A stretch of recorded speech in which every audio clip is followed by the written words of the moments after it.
The line between freedom and exile on English soil is thinner than ever, because van life, a lifestyle once hailed as the dream of freewheeling on the road, has now become a gentle form of survival on the brink of despair for hundreds of thousands of Britons who have to sleep in their vehicles because they can't afford rent. In 2025, the UK is witnessing an unprecedented surge in RV homelessness. Hundreds of thousands of people are living in vans, motorhomes, or cars, a number that has skyrocketed in just a few short years. These aren't the free nomads on YouTube or Instagram. Most are retirees living on benefits, full-time workers whose wages don't keep pace with the cost of living, and families who can no longer afford rent, coastal parking lots, quiet residential areas, supermarket parking lots, or village roads have now become mobile slums. As the sun sets, thousands of vehicles close their doors and become the makeshift homes of a new class, the homeless on wheels. This is no longer van life. This is survival life. UK edition. A generation once believed that if they just worked hard, they would have a roof over their heads. Now, they drive through their own country with nowhere left to call home. In today's video, we'll go inside the UK's RV homelessness crisis and the dark truth behind the crumbling mobile dream of a nation once considered a haven of opportunity. The difference between van life and RV homelessness lies in the thin line between choice and being forced to choose. For those who can afford it. Living in an RV is a luxurious travel experience, a way to escape the constraints of the city and enjoy freedom. But for hundreds of thousands of others, RVs are the last refuge after losing their homes, jobs, and the ability to afford a permanent dwelling. This is a forced relocation, a struggle for survival in an England where housing has become a luxury for the working class. And to see how thin that boundary is, let's start with the story of a 52-year-old homeless woman. She didn't run away from home. She was evicted from a house she had lived in for 13 years because the landlord sold it. She tried calling the local council for 40 minutes to report that she would be homeless with her 12-year-old child in just an hour, but no one answered. And so RV homelessness began in the most mundane way, with just a missed call. People will say, that's a personal story. But it's no longer personal when over 330,000 households are eligible for council support after becoming homeless last year, and that number increased by about 21% compared to 2019. The core reason is not difficult to see. Private rental prices in the UK have increased by approximately 4 to 8% in the last 12 months, with an average monthly rent of around £1,300 to £1,400, while the average house price in the UK is approximately £271,000, making the dream of homeownership unattainable for many middle-class citizens. This is when car is no longer a means of transportation. It became a cushion for falling. You fall out of your lease, out of affordability, out of the affordable market, and into a limbo between having a home and being homeless. Usually, this fall doesn't happen overnight. It slides down step by step. First, I slept on the sofa, staying temporarily. Then came increasingly worse choices. The survey cited in the document shows that 42% of hidden homeless people have slept in cars/boats, and 27% have slept in public restrooms. This means there is a group of people living in the legal vacuum of society, not poor enough to be immediately visible, but precarious enough to disappear from normal life. From the outside, a car parked by the side of the road looks perfectly normal and without any problems. But inside, it's a daily battle to find a safe place to park, a clean water source, and a night's sleep without being woken up in the middle of the night. Many people live without electricity, water, or a stable income. They exist on the margins of society, in the gaps that the system no longer wants to see.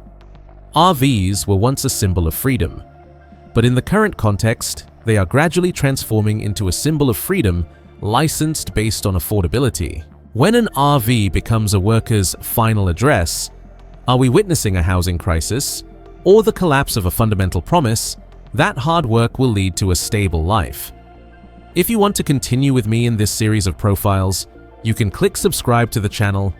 It's not to support anyone. It's just so we can keep this conversation open. And next time, we don't have to find each other in a sea of noisy news. And it's in the next part that everything really starts to come to light. When too many people fall out of rental homes and into vehicles, the system doesn't solve it with real housing. Housing policy sounds like a neat problem, but the results were very physical, cold, tired, stress, and finally, a night's sleep not knowing where I'd be tomorrow morning. The core of this section is a broken shock absorber. Rental prices are rising, but the safety net isn't keeping up. When housing subsidies fall behind market prices, tenants are forced to make up the difference themselves. If they can't make up for it, where will they cut? Not cutting out luxuries. They cut back on food, heating, and clothing, then debt, then they lost their home, then sliding down to a friend's sofa, then getting out of the car, then going down to places society doesn't want to name. The rent-freeze support makes it impossible for people to afford private rent anymore. This is a point to remember. It's not because people spend poorly, but because the system designed a staircase and then quietly removed the middle steps one by one.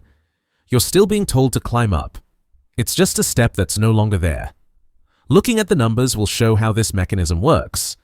In 2023, the average rent support was about 14% lower than the actual rent, equivalent to about £104 per month for a two-bedroom property. It sounds like a manageable amount. But for households living right on the edge, £104 isn't a difference. It's a food week, or turn on the heater a few times during the cold season, or travel money to keep a job. Choosing this means losing that. And if that gap continues to widen, it could reach 25% by the end of this decade, equivalent to about £180 per month. At that time, the safety net was no longer a net. It's a thin piece of paper pasted over a crack. While the house is shaking in the wind, data from local reports also shows that the consequences have reached those who seem to be still standing strong. About half of private renters receiving housing benefits fall below the poverty line after paying rent, meaning you can do everything society expects of you. Go to work, contribution, try, silent suffering, and still poor, just because rent eats up all of life. This isn't just poverty, this is a crisis of confidence. The feeling that the social contract has changed its terms without notice. People began to wonder, if working doesn't bring stability, what's the value of doing the right thing? More than 80% of low-income households receiving housing assistance say they have to severely cut back on food, heating, or clothing just to pay rent. What do you hear in that number? You hear a country asking its citizens to live as if it were wartime. While still calling it a normal market, the system advises you to create a financial plan, then provides you with support designed to fall behind that very plan. So, in your opinion, where does the problem lie? In the private rental market, in subsidy policies, or in the way we've become accustomed to seeing instability as a reasonable price to make things seem to run smoothly? If you want to continue with me to break down this chain of rent, subsidies, and these setbacks with clear data, you can click subscribe to the channel. It's not to support anyone.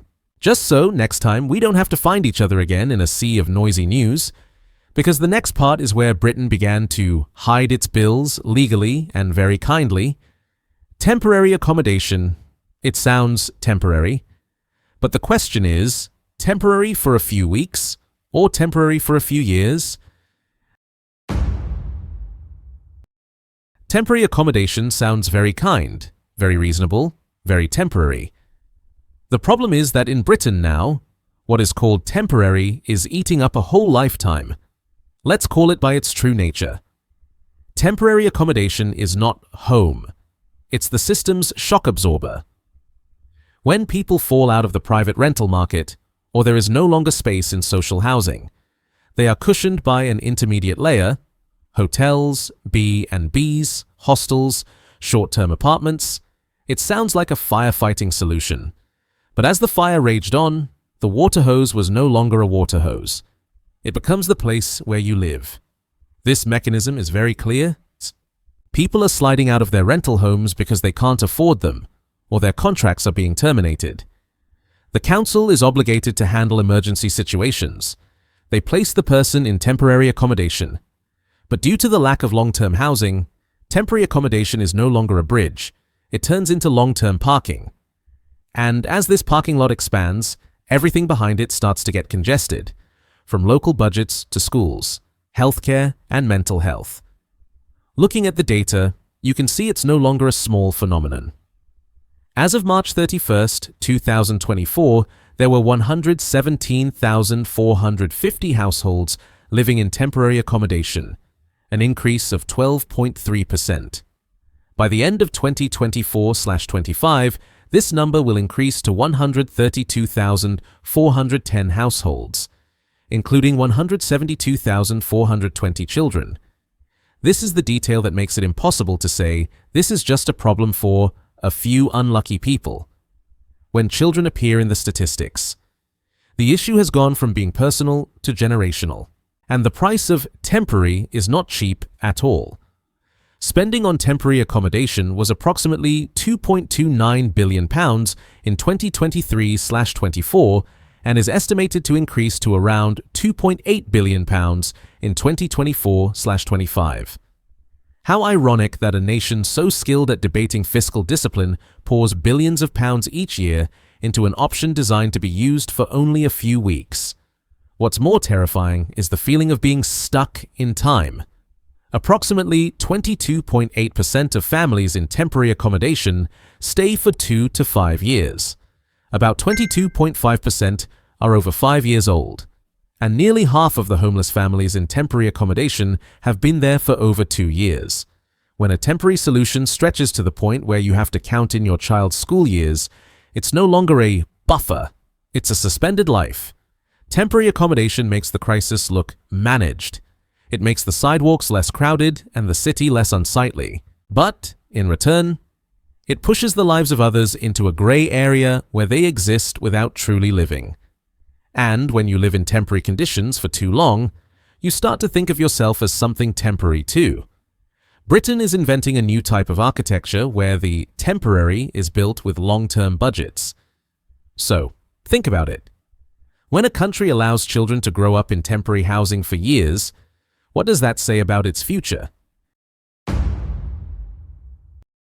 If tomorrow you lose your home but still have a sofa to sleep on, you won't be considered a problem simply because you're not on the sidewalk, and you still look like a normal human being. That's the dark side of the crisis in Britain: hidden homelessness, a state of suspended animation. Not a house, and not quite a street either. It started very politely. Sleep over for a few nights, borrow the living room, lie down on the sofa for a while, and then it dragged on. Then the relationship stretched like a rope pulled too tight. And finally, the rope broke. According to data cited in the document, approximately 65% of hidden homeless people sleep on friends' sofas, and 29% sleep with strangers. Hearing that, it sounds like they were still lucky. But try looking closely. Sleeping at a stranger's house is not an option. It's a sign. It says your safety net is so torn that you have to step out on your own and put yourself at risk just to get a night's sleep without getting rained on. And the price they pay is often not about a lack of convenience. It lies in being eroded bit by bit. The same data shows that 80% said their mental health worsened, and 75% felt more lonely and hopeless. Many people describe feeling like a burden and losing hope due to constant relocation. Hidden homelessness does something that society unintentionally encourages. It keeps the crisis looking neat. The city is less unpleasant to look at. The number of rough sleepers seems manageable, and the system can breathe a sigh of relief. It's not because the problem is solved, and because it was hidden in someone else's house. This is when you clearly see how a society manages its decline, take the burden out of the public eye, and then call it order. Additionally, hidden homelessness breaks down the concept of the normal citizen. You're lost. You've lost your footing to do very basic things: receive the letter, see a doctor, apply for a job, stick to your schedule. When you have to ask others for permission for everything in your life, you start living like a long-term guest in your own country, and the guest is not to be demanded of. If you want to continue with me in this series of profiles, you can click subscribe to the channel. It's not to support anyone, nor is it because of some shocking content promise. Simply to keep this conversation from being interrupted, and so you don't have to find the right analytical thread again amidst a sea of noisy news. As the housing crisis escalates, policy often has two options. One is to fix the root, with real housing, real rent, and real welfare to keep up. Second, manage the surface, clear away anything visible and remove anything that is unpleasant to the eye. And in England, this part is the moment the story takes a turn. From housing to visibility, from housing to managing tangibility. It might sound abstract, but you'll find it very down to earth when people no longer have homes and start sleeping in their cars, couch surfing, or sleeping temporarily. What society fears most isn't that they are suffering. Society fears that scene appearing so often that it becomes normal. The government is still talking about a new strategy, but charities are looking at it and seeing a series of commitments that lack detail. The £3.5 billion package was criticized for being largely recycled from previous announcements. And you know, that kind of budget is like putting a new label on an old box. Looks fresher. It's still the same inside. At the same time, the goals were also lowered in a very pragmatic way, no longer promising to end rough sleeping. Instead, it's halve it in 4 years. Sounds like a step forward. But try asking the question the other way around. If the issue is urgent, why did the language shift from terminate to reduce? Is it because the system doesn't believe I can do it, or because it's used to managing crises as a statistical curve? At this point, we begin to see the mechanism. When housing supply is insufficient, when welfare doesn't keep pace with the market, all solutions are reduced to surface management, moving people, driving them away, making it difficult for them to stay in one place. The city is cleaner, but their lives are dirtier in the sense of being disrupted, worn down, and pushed out of the normal rhythm of life. It's like sweeping dust under the rug and then saying the room is clean.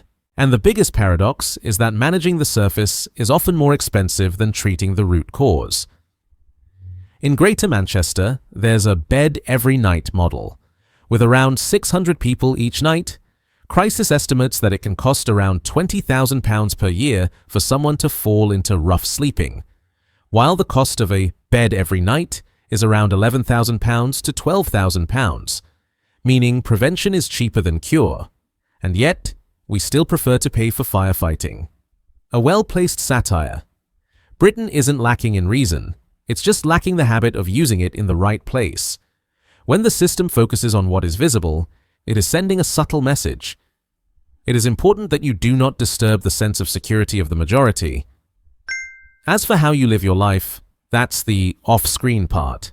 And if a country is only good at managing the image of a crisis, what will happen when the crisis begins to spread into places that cannot be cleaned up, such as hospitals, schools, and the taxpayers' own pockets? RV homelessness is perhaps the turning point that makes the story unsettling. When housing is no longer considered a foundation, the system begins to treat it as a problem of visual order. The problem is no longer how to get people into homes, but how to prevent them from appearing too much in visible places. The city is cleaner, but the price is the lives of a group of people pushed into the shadows, where they exist without being allowed to be seen. If a policy primarily makes homelessness less visible, do you think it's curing the problem or just masking the symptoms?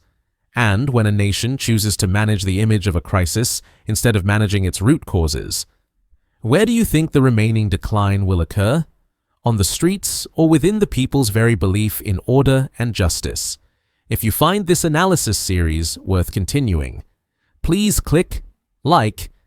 If you think it needs to be put in front of more people, please share. And if you want to follow every single link completely, you can subscribe to the channel. It's not to support any individual, just so this conversation doesn't get cut off, and next time we don't have to find each other in a sea of noisy news.